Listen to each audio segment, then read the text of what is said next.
Hello बच्चों, राम राम सारियान है। बच्चों, आज का हमारा जो टॉपिक है वो बहुत ही इम्पोर्टेंट टॉपिक है, तो जरा ध्यान से पढ़ना। ठीक है, अपने कॉपी किताब निकाल लो और नोट करते रहो साथ के साथ। कहीं पे कुछ भी डाउट आए तो इस वीडियो के कमेंट सेक्शन में, इंस्टाग्राम चैनल पे, ट्विटर पे, टेलीग्राम पे, जहाँ आपका मन करे अपने डाउट हमसे पूछो, आपको पूरा सॉल्यूशन मिलेगा। ठीक है, तो बच्चों शुरू करते हैं। आज का टॉपिक हमारा इलोंगेशन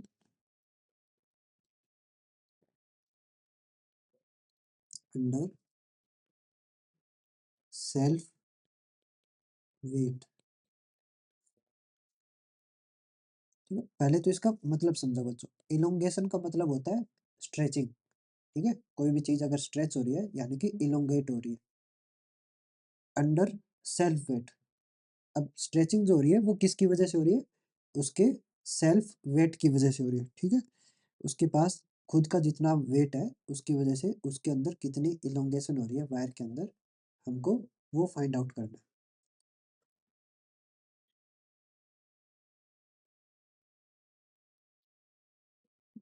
हम मान लेते हैं कि ये हमारी वायर है जो कि फ्रीली हैंग कर रही है।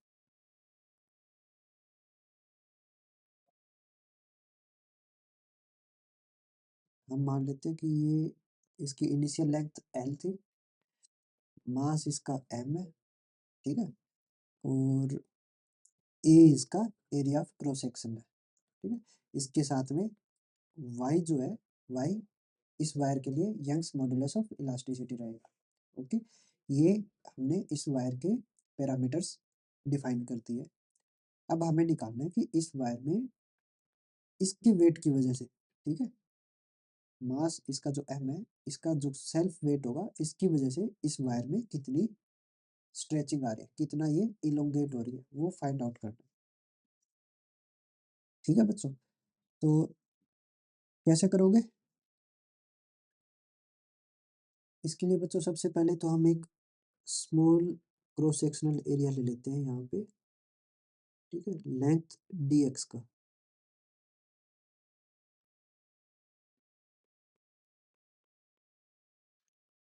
इसकी लेंथ रहेगी डी एक्स।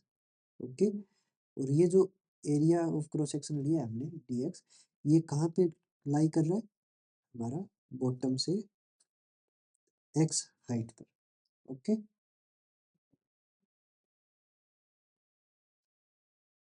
यानी कि हमने बॉटम से एक्स हाइट ऊपर एक स्मॉल अमाउंट ऑफ एक स्मॉल क्रॉस सेक्शनल एरिया ले लिया डी एक्स लेंथ का। ओके, हम फाइंड आउट करेंगे कि इस पार्ट में कितना इलोंगेशन हो रहा है due to weight of the lower part. ठीक है, ये जो इसके वेट की वजह से क्या होगा, इसका जो भी वेट होगा उसकी वजह से इसमें एक अमाउंट ऑफ टेंशन जनरेट होगी, और वो टेंशन क्या करेगी, इसको फर्दर इलोंगेट कर देगी। ठीक है, इसमें स्ट्रेच लेके आएगी। तो हम पहले स्ट्रेच निकालेंगे इस पार्ट के लिए कि इस डी एक्स लेंथ में कितना स्ट्रेच आ रहा है, और फिर हम उसको इंटीग्रेट कर देंगे for the complete length of the wire. ठीक है, ऐसे केसेस में हम डायरेक्ट स्ट्रेच नहीं निकाल सकते हैं। हम क्या करते हैं, हम पहले एक छोटे पार्ट का स्ट्रेच निकालते हैं, और उस छोटे पार्ट के स्ट्रेच को हम पूरे पार्ट के लिए इंटीग्रेट कर देते हैं।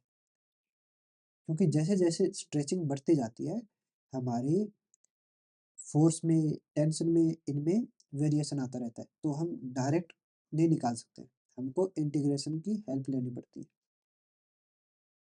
ठीक है बच्चों, करते हैं शुरू।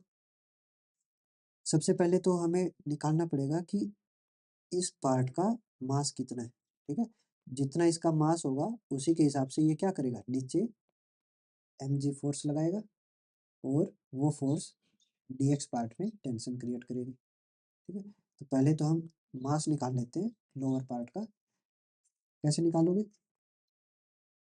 By using unitary method. अगर लेंथ हमारी एल है, ठीक है। कंप्लीट लेंथ एल के लिए मास क्या है, एम। और अगर लेंथ हमारी क्या हो, यूनिट हो, यूनिट लेंथ के लिए मास क्या होगा, एम बाई एल। तो हमारी लेंथ एक्स के लिए मास क्या होगा, एम एक्स बाई एल। ठीक है। तो यानी कि हमारा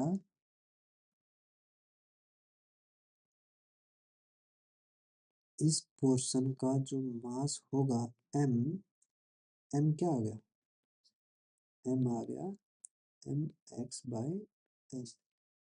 ठीक है। और ये नीचे कितने वेट लगाएगा, ये वेट लगाएगा एम जी। ठीक है। और उसकी वजह से हमारे डी एक्स पार्ट में क्या जनरेट होगी, हमारे डी एक्स पार्ट में जनरेट होगी टेंशन। और टेंशन क्या होगी, tension equal and opposite to the weight m g. ठीक है। जितना वेट नीचे लग रहा है इस वाले मास एम की वजह से, उस उतना ही ये क्या करेगा, इधर टेंशन जनरेट करेगा इस डी एक्स पार्ट में। ओके। तो हमारी टेंशन क्या बन गई, m ji x by l. ठीक है बच्चों, यहाँ तक सबको क्लियर है। हमारे हमने टेंशन निकाल ली है M G x by l. अब हम मान लेते हैं कि हमारे डी एक्स पार्ट में कितना इलोंगेशन आ रहा है, मान लेते हैं डी एल का इलोंगेशन आ रहा है। Let elongation due to tension T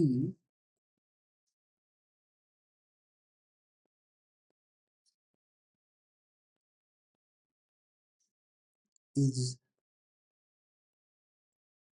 ठीक है। मान लेते हैं कि डी एल का इलोंगेशन आया है हमारे डी एक्स पार्ट में।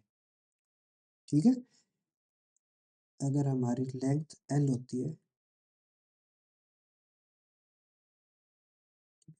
एल लेंथ में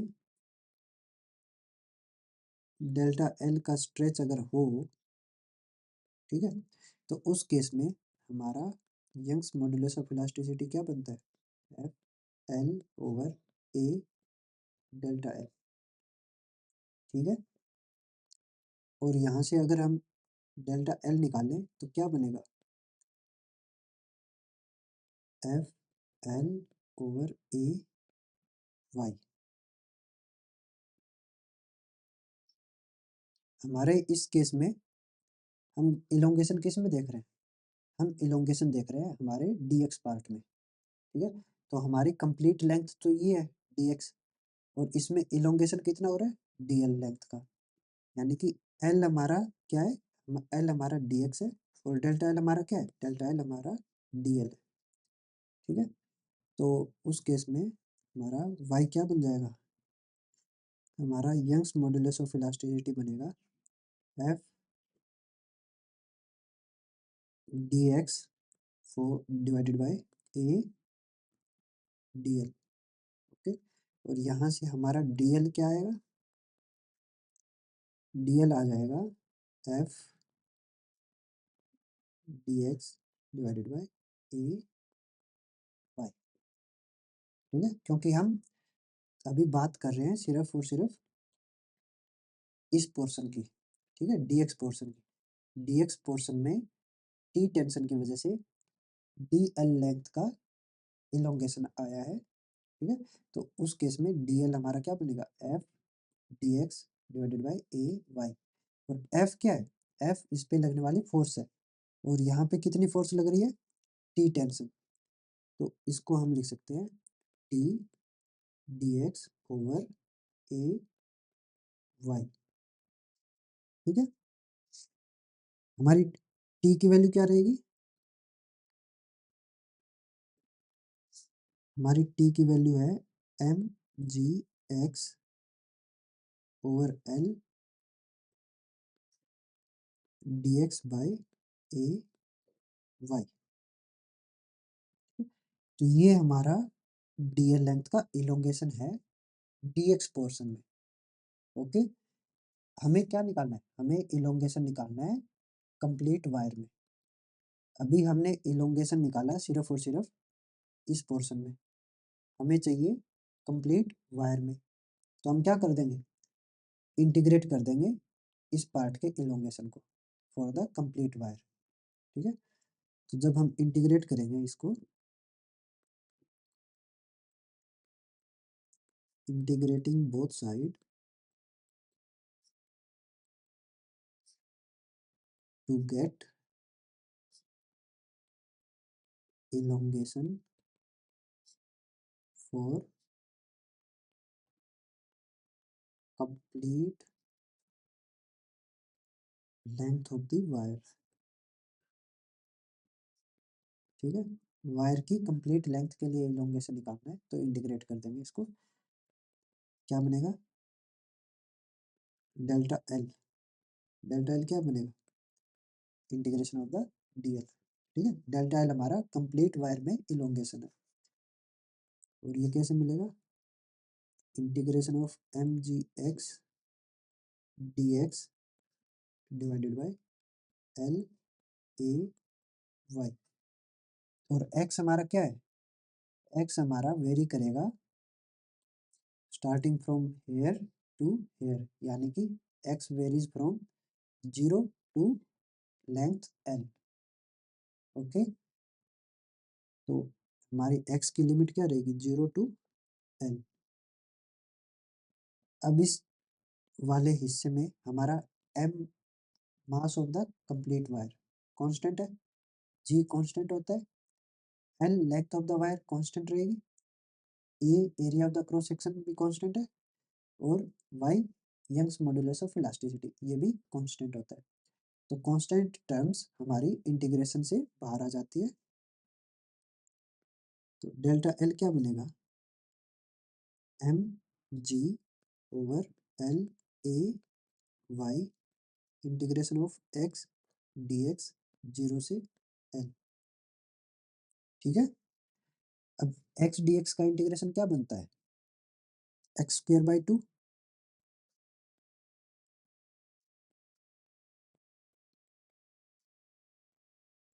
एक्स स्क्वेयर बाई 2 0 से एल। ठीक है, ये हमारा बन जाएगा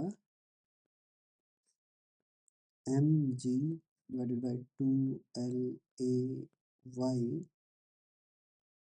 एल स्क्वेयर। ठीक है, एक एल से एल कैंसिल कर सकते हैं हम, तो हमारा इलोंगेशन इन द वायर बनेगा M G L divided by 2 A Y.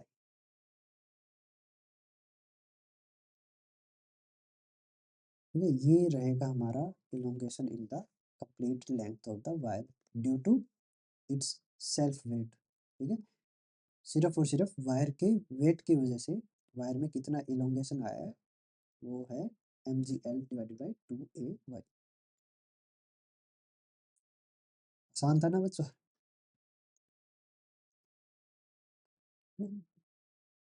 अब इसको निकालने का एक शॉर्टकट भी है।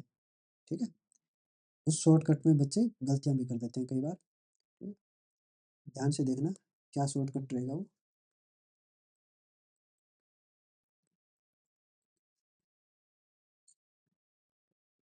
बच्चों, वायर में जो इलोंगेशन हो रहा था वो किसकी वजह से हो रहा था, due to tension in the wire. ठीक है, कि वेट की वजह से वायर के अंदर कितनी टेंशन जनरेट हो रही थी, वो टेंशन वायर को क्या कर रही थी, स्ट्रेच कर रही थी। तो हमें क्या निकालना है, हमें टेंशन निकालनी है, और एक्स लेंथ के लिए टेंशन कितनी आई थी, M ji x by L. ये हमारी टेंशन बनी थी फॉर द एक्स लेंथ। ठीक है, अब हमको निकालनी है कि एवरेज टेंशन क्या रहेगी। एवरेज टेंशन हम क्यों निकाल रहे हैं, क्योंकि टेंशन जो है वो लेंथ के अकॉर्डिंग वेरी करती है। सबसे स्टार्टिंग में नीचे जब वेट ही नहीं है, ठीक है, ये जो हमने वायर बनाई थी यहाँ स्टार्टिंग में इसके नीचे कोई वेट ही नहीं है, तो यहाँ पे टेंशन क्या रहेगी हमारी, सबसे मिनिमम। और यहाँ पे हमारी टेंशन क्या रहेगी, सबसे मैक्सिमम, क्योंकि यहाँ पर टेंशन कौन बना रहा है, ये नीचे का कंप्लीट वेट यहाँ पर टेंशन क्रिएट करेगा। तो इस पोर्शन में टेंशन हमारी सबसे ज़्यादा है, इस पोर्शन में टेंशन सबसे कम है। ठीक है, तो हमको क्या करना पड़ेगा, एक एवरेज टेंशन निकालनी पड़ेगी कि ओवरऑल इस वायर में कितनी टेंशन लग रही है, एवरेज निकाल लेते हैं उसका। ठीक है, किसी भी लेंथ एक्स पे हमारी टेंशन ये है, और टी एवरेज क्या बनेगा, एवरेज टेंशन अगर निकालें तो वो बनेगी मिनिमम टेंशन प्लस में मैक्सिमम टेंशन डिवाइडेड बाय 2। ठीक है, अब मिनिमम टेंशन क्या बनेगी, जब हमारी एक्स की वैल्यू क्या होगी, मिनिमम। अगर एक्स हमारा मिनिमम है तो टेंशन क्या है, मिनिमम, क्योंकि इस क्वांटिटी में सिर्फ और सिर्फ यही क्या है, वेरिएबल है। तो इसकी वैल्यू पे इसकी वैल्यू डिपेंड करेगी। अगर एक्स हमारा सबसे कम तो ये सबसे कम, ये सबसे ज़्यादा तो ये भी सबसे ज़्यादा। ठीक, तो मिनिमम एक्स कितना है, 0, तो टेंशन मिनिमम क्या रहेगी, 0। और मैक्सिमम एक्स क्या है, एल, तो उस केस में मैक्सिमम टेंशन क्या बन जाएगी, एम जी, एल से एल कैंसिल हो जाएगा। ठीक है, divided by 2 M G by 2, ये हमारी क्या बन गई, एवरेज टेंशन। और इस एवरेज टेंशन से क्या हो रहा है, हमारी वायर स्ट्रेच हो रही है, इलोंगेट हो रही है। ओके, तो डेल्टा एल क्या बनेगा हमारा,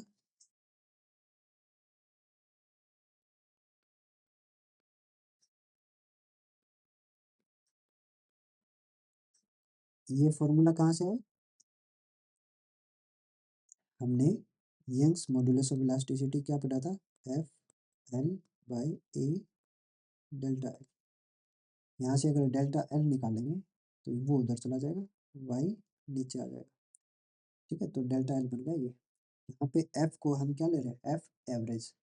ठीक है, और फोर्स की जगह क्या काम कर रही है हमारी, टेंशन। ठीक है, तो यानी कि ये वाली force M G by 2 into L divided by A Y.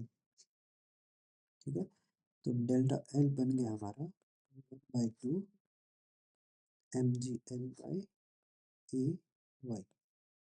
ठीक है, वही बना है बच्चों जो हमने पहले निकाला था।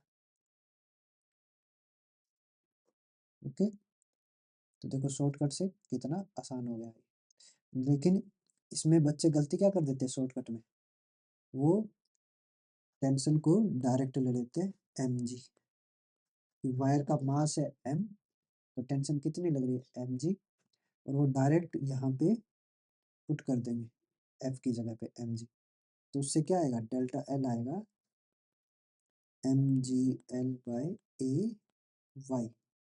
और ये क्या है, ये है गलत। ठीक है, हमारी टेंशन एम जी नहीं है, हमारी टेंशन कितनी लग रही है, average tension M G by 2। ठीक है, तो उससे हमारे इलोंगेशन कितनी मिलेगी, half of M G L by A Y. ठीक है, तो आप लोगों को ये वाली गलती नहीं करनी है। हमें क्या करना है, हमें एवरेज टेंशन निकालनी पड़ेगी इस केस में, क्योंकि लेंथ के हिसाब से टेंशन जो है वो चेंज होती जा रही है।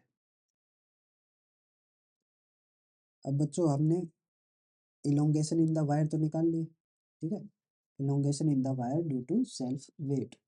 अब हम क्या निकालेंगे, हम निकालेंगे कि ये जो इलोंगेशन हुई है इस टाइम पर वायर में कितनी एनर्जी स्टोर हुई।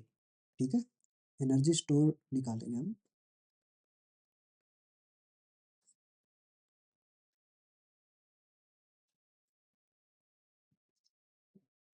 तो अभी हमने क्या देखा कि ये हमारी वायर थी, wire of the length L,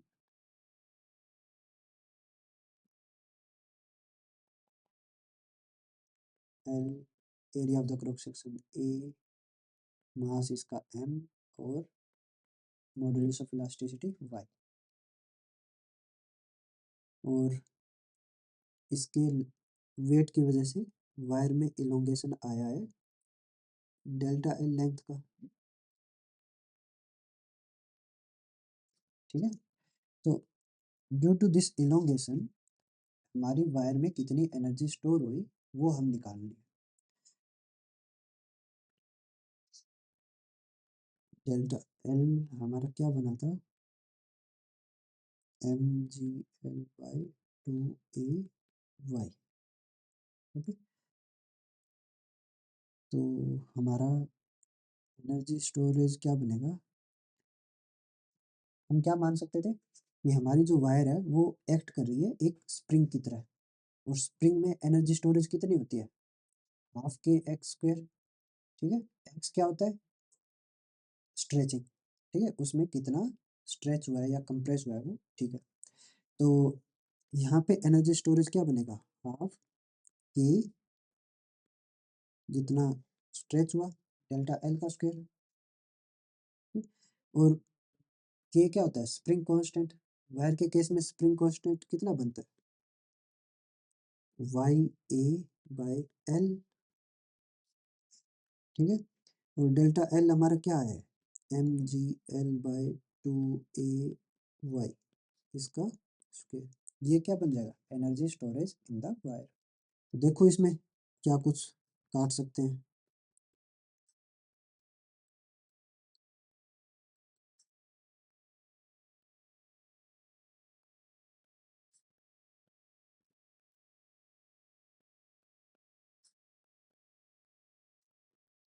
ठीक है।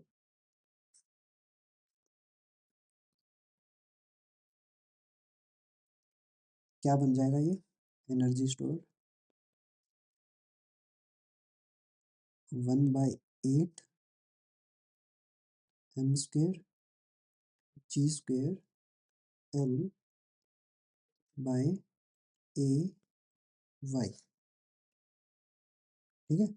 यानी कि हमारी एनर्जी, इतनी एनर्जी स्टोर हुई है हमारी वायर में due to stretching, okay.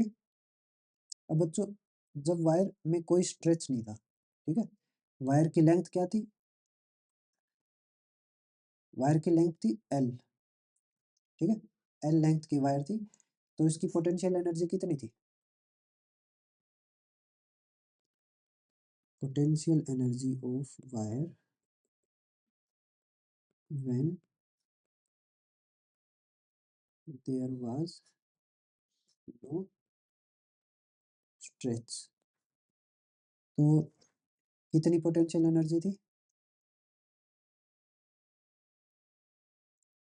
M G L by 2, ठीक है। L complete length of the wire, ठीक है। तो ये जो एम मास है ये कहाँ पे लाई करता है, सेंटर ऑफ द मास पे, सेंटर ऑफ मास कहाँ रहेगा, mid point of the length of the wire, ठीक है, यानी कि एल बाई 2 पे। तो पोटेंशियल एनर्जी क्या बनेगी, एम जी एल बाई 2। और जब वायर स्ट्रेच हो गई उस केस में, when there was delta L stretch, ठीक है, स्ट्रेच होने के बाद में पोटेंशियल एनर्जी क्या बन जाएगी, M G L plus delta L divided by 2, ठीक है। तो पोटेंशियल एनर्जी कितना लॉस हुई कैसे पता चलेगा, U final minus U initial, M G L plus delta L divided by 2 minus M G L by 2, ये देगा हमको loss in the potential energy, कितना आएगा ये, M G delta L by 2, okay. और डेल्टा एल कितना आया हमारा, elongation in the wire, delta L क्या है, M G L by 2 a y, तो लॉस इन पोटेंशियल एनर्जी क्या बनेगा, M G into M G L by और ये भी डिवाइडेड बाई 2, तो यानी कि 1/4 M square G square L by A Y. ठीक है, ये बना हमारा लॉस इन पोटेंशियल एनर्जी। जबकि एनर्जी स्टोरेज कितना था, स्ट्रेचिंग की वजह से एनर्जी स्टोर हुआ 1/8 M square G square L by A Y. ठीक है, half of the loss in potential energy. तो हम लिख सकते हैं only 50% of loss in potential energy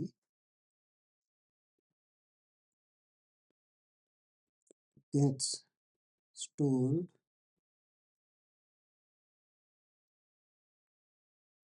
as elastic potential energy of the wire,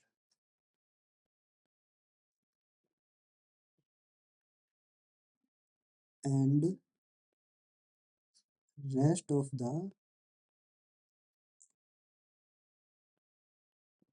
50% is lost in form of heat। ठीक है, कि पोटेंशियल एनर्जी का जो लॉस था 1/4 M square G square L by A Y, इसका 50% यानी कि हाफ पोर्शन तो फिर से स्टोर हो गया इलास्टिक एनर्जी के फॉर्म में। ठीक है, और 50% उसका लॉस हो गया इन फॉर्म ऑफ हीट। ठीक है, बहुत ही इंपॉर्टेंट टॉपिक था बच्चों ये। आई होप आप सबको समझ में आया होगा, और अगर समझ में आ गया है तो एक अपना थोड़ा सा दिमाग लगाओ और एक कंसेप्चुअल क्वेश्चन है उसको सोल्व करो। ठीक है, अगर अपनी कॉमन सेंस लगाओगे तो सबका आंसर बिल्कुल सही आएगा। इसमें हमारी एक वायर है,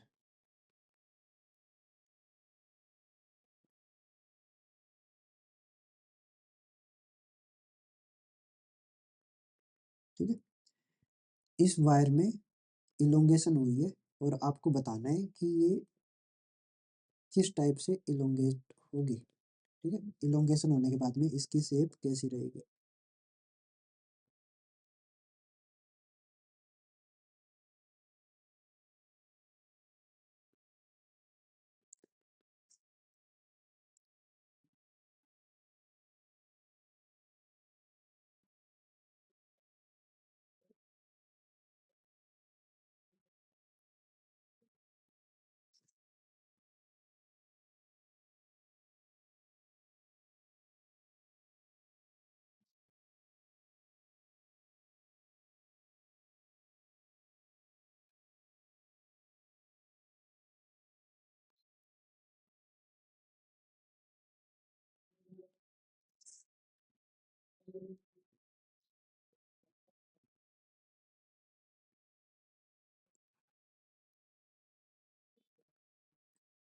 आपके पास 4 ऑप्शन है, आपको बताना है कि इनमें से कौन सा करेक्ट ऑप्शन है। ठीक है,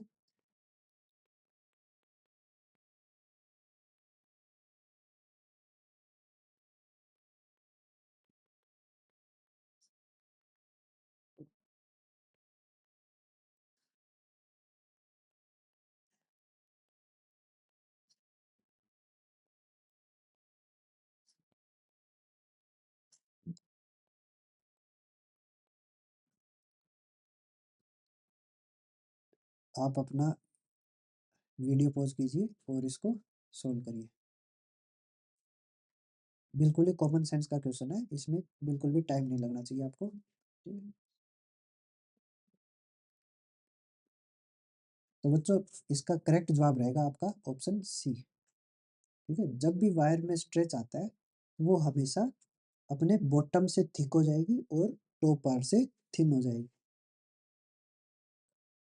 ऑप्शन सी इसका करेक्ट आंसर है। क्यों है?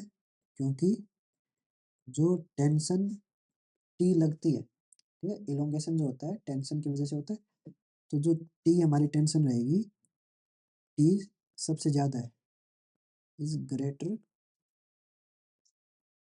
एट अपर एंड, ठीक है, अपर एंड पर टी हमारी सबसे ज़्यादा है, एंड इट causes